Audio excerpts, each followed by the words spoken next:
So right now we're at Ponta do Pargo Lighthouse, and these views are absolutely spectacular.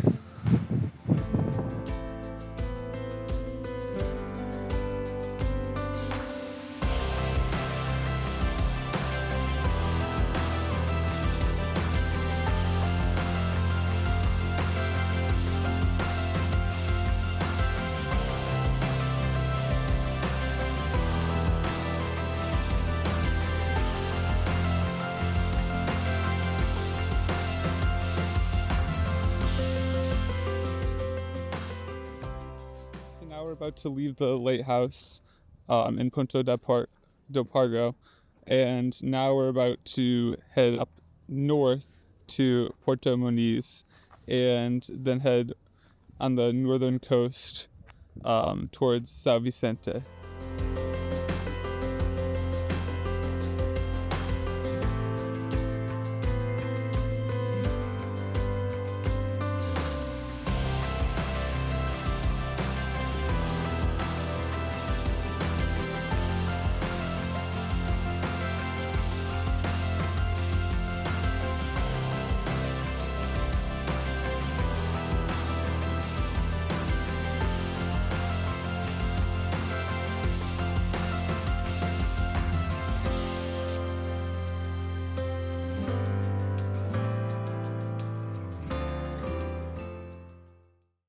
At the Porto Moniz Natural Swimming Pools, and the weather here is very different on the north side of the island.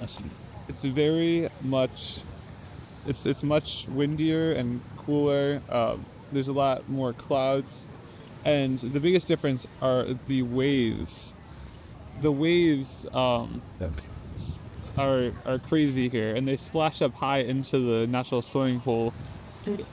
A local was telling us that like a lot of tourists go near the sides, but about 7 people have died here from getting carried out from the strong waves. They think that they'll be fine and they were never found again. So don't be stupid.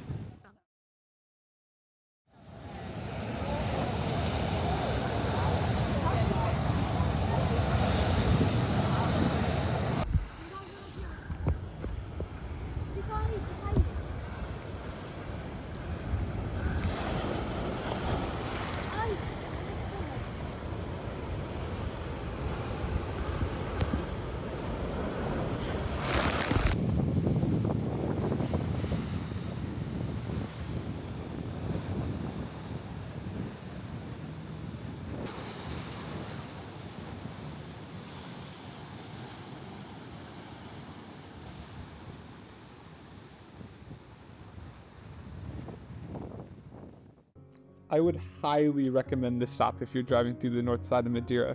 Forgive me if I'm pronouncing this wrong. It's called Ribeira da Janela. It's a beautiful sea stack that jets out from the ocean. And what I thought was so cool is a lot of people made their own rock stacks right next to it.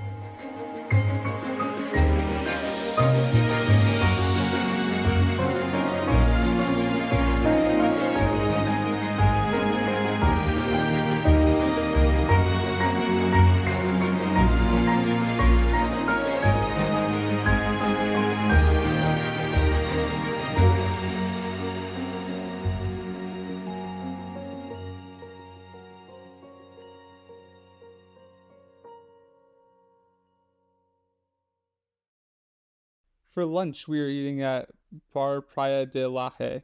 When Evan and I go on trips, I like planning out where we go and all the stuff that we do, and Evan likes planning out where we eat.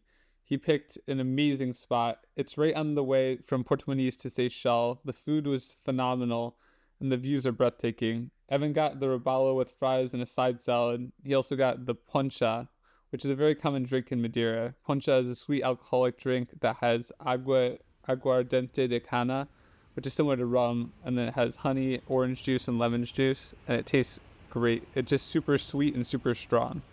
I got the grilled chicken and mojito. Everything we got was phenomenal. And now we're headed to the Black Sand Beach in Seixal. We also found a cool waterfall to the right of the beach.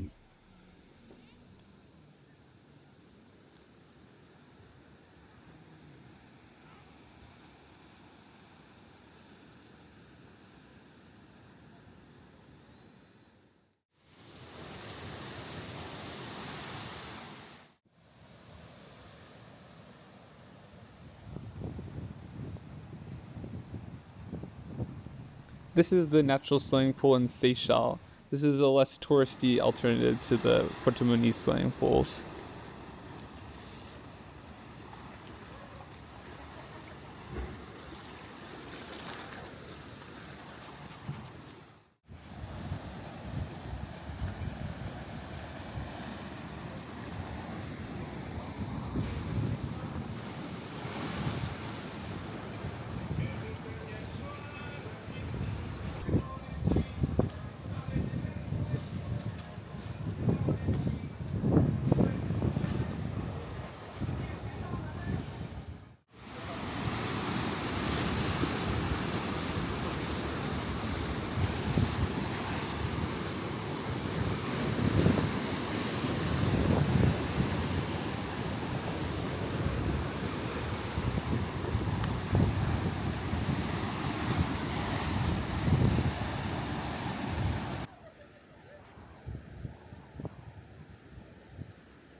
This is us at our last night at the Calheta Beach Resort. We picked this spot because it's on one of the sunniest sides of the island. We absolutely loved it here. It's all you can eat, all you can drink on the beach. Very family friendly. It has fun events, has live entertainment at night. For our second part of our stay in Madeira, we stayed at the Saccharum Resort, which comes with a free breakfast buffet. It's very modern and it has a very nice spot to check out. Now headed to breakfast at our hotel. We will eat for a little while, and then we need to meet our car rental person, as our car was having some slight issues, so they're replacing our car with another one, and then after that we're going to head out over to the eastern part of the island. And here is our breakfast area.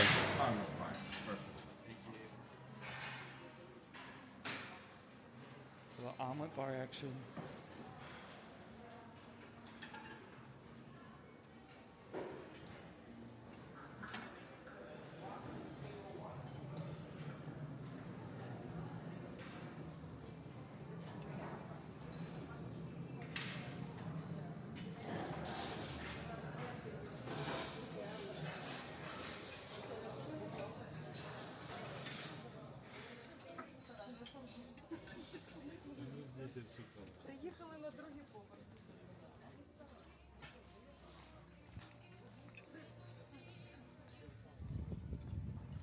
We just finished grabbing all of our food, and this is what we ended up with.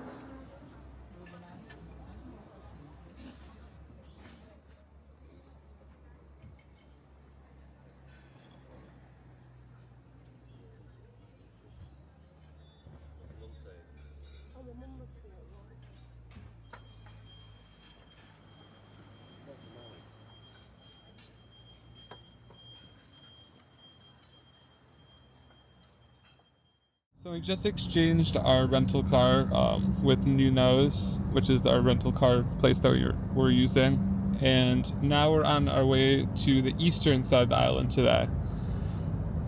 And a little background information, because it is fairly important for the people that come to the island. We did want to have a rental car so that we could get around and not have to rely on boats or buses or things like that. We are in Calheta, so there isn't too many bus systems or, the best mode of transportation. So we definitely wanted to have our own type of car to be able just to get around the island whenever we wanted to. At first we had a reservation with Avis and Enterprise.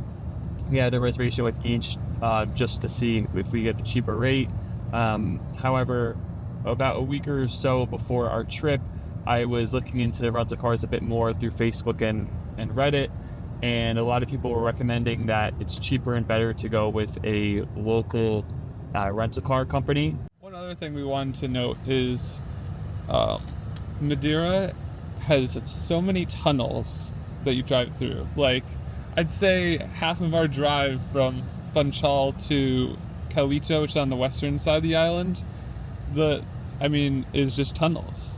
And then the other half is just these amazing views that you get when you're driving on the road, and you see all these huge mountains. And then once you drive into the villages, it's very narrow roads. They turn a lot. There's cars parked on one half of the road. There's a lot of one-ways. So it's just good to know for when you're driving here.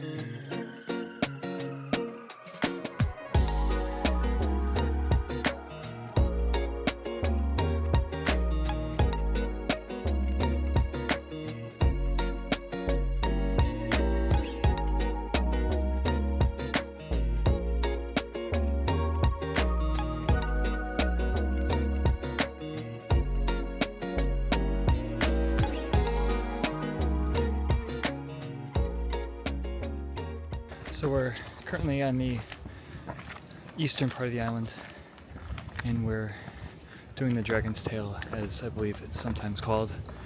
We are hiking up, and it's about noon right now. It definitely is busy if you come around this time. There's a lot of people on the trail.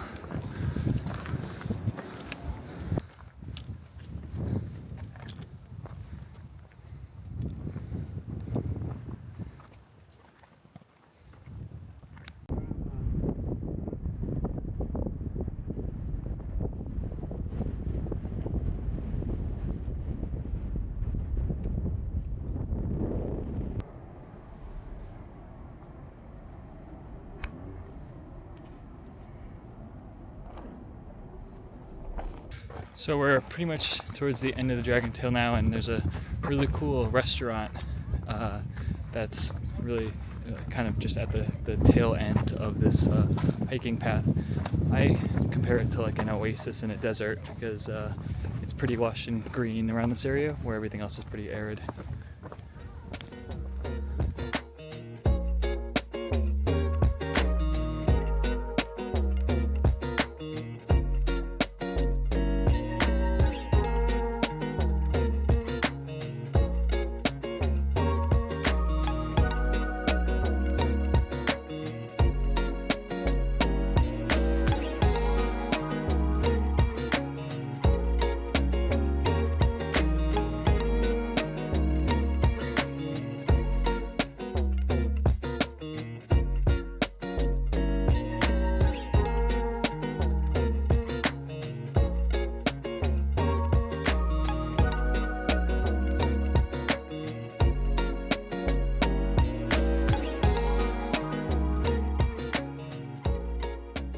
There's one thing that's very important to understand about the geography and weather in Madeira is the north side is a lot more cloudy than the south side. The south side is a lot more sunny, and the north side is way more wavy and windy. As you can see here is the north side. You can hear the waves and see them crashing. And then the south side is just super calm. Yesterday we went through a tunnel that came from the north side. It was super cloudy, and then we drove through the tunnel to the south side, and then immediately it was super sunny, and we didn't see the sun at all the whole time on the north side. So that just goes to show.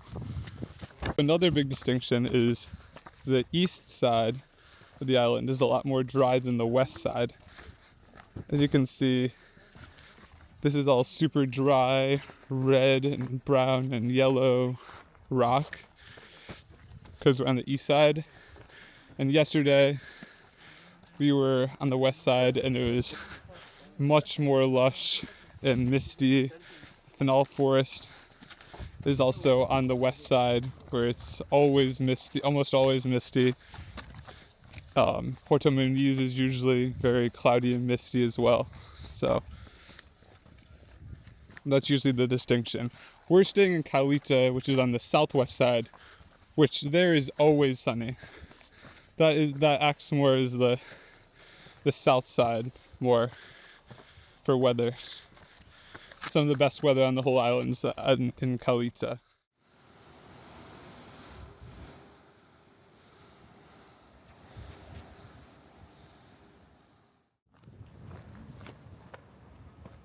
Okay, so we just finished the hike at Ponta de São Lourenço, if I'm pronouncing that correctly. It took about 2 hours and 15 minutes, about 4.5 miles. It could probably take anywhere between 2 to 3 hours depending on how much you stop. We stopped for a couple of times to look at some of the viewpoints, and when we went to the top and took some pictures, but we kind of rushed back because we have a nice restaurant that we're going to for lunch that I want to make. Any thoughts on your end? Yeah, I'd say it's a easy to moderate hike. It's optional to do past this restaurant that we saw, right on the path in the middle of nowhere. There, all of a sudden after that, it becomes very steep, and the dirt starts changing to like this more orange color, but it's very beautiful. Thank you for watching. If you like our content, please like and subscribe. We have our final part 3 coming soon.